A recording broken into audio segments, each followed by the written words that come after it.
حضرت عبداللہ بن عمر رضی اللہ تعالیٰ عنہ سرکار سے روایت کو نقل کیا گیا ہے۔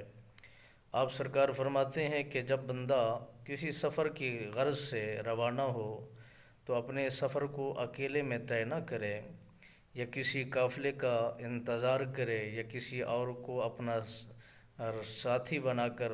سفر کے لیے دو انسانوں کا ہونا ضروری ہے۔ اکیلے میں اگر وہ سفر کرتا ہے یا پھر اس ہجوم سے انتشار ہو جاتا ہے، نکل جاتا ہے، تو اس کا علیحدہ ہو جانا، اس میں شیطان کی مداخلت شامل حال ہو جاتی ہے۔ تو اکیلے میں سفر کرنے سے کئی نقصانات پیدا ہوتے ہیں، اور جو انسان کو بہت سارے نقصان کا سامنا کرنا پڑتا ہے، اس کے لیے بہت ساری پریشانی اس کے لیے لاحق ہو سکتی ہے۔ میرے نبی سرکار نے فرمایا اس کی صحت کے متعلق بھی ہو سکتا ہے، اس کے مالی نقصان کے متعلق بھی ہو سکتا ہے، اور اس کے چلنے میں کسی چیز کی دشواری بھی ہو سکتی ہے۔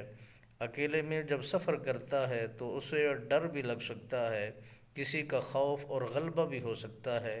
اس لیے جب دو اکٹھے ہو کر سفر کریں گے تو ان دونوں کے لیے فائدہ بھی ثابت ہوگا، اور پھر ان کو نقصانات کا سامنا بھی نہیں کرنا پڑے گا۔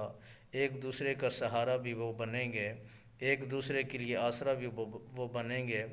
تو میرے نبی سرکار نے فرمایا جب سفر میں ایک دوسرے کی مدد کرنے کے لیے انسان تیار ہو جاتے ہیں تو خدا کی طرف سے رحمت بھی برستی ہے، اور ان انسانوں کے لیے ایک دوسرے کے لیے جب ایک دوسرے کی مدد کرتے ہیں تو خدا کی مہربانی بھی شامل حال ہو جاتی ہے، اور خدا کا فضل بھی ان پر برستا رہتا ہے۔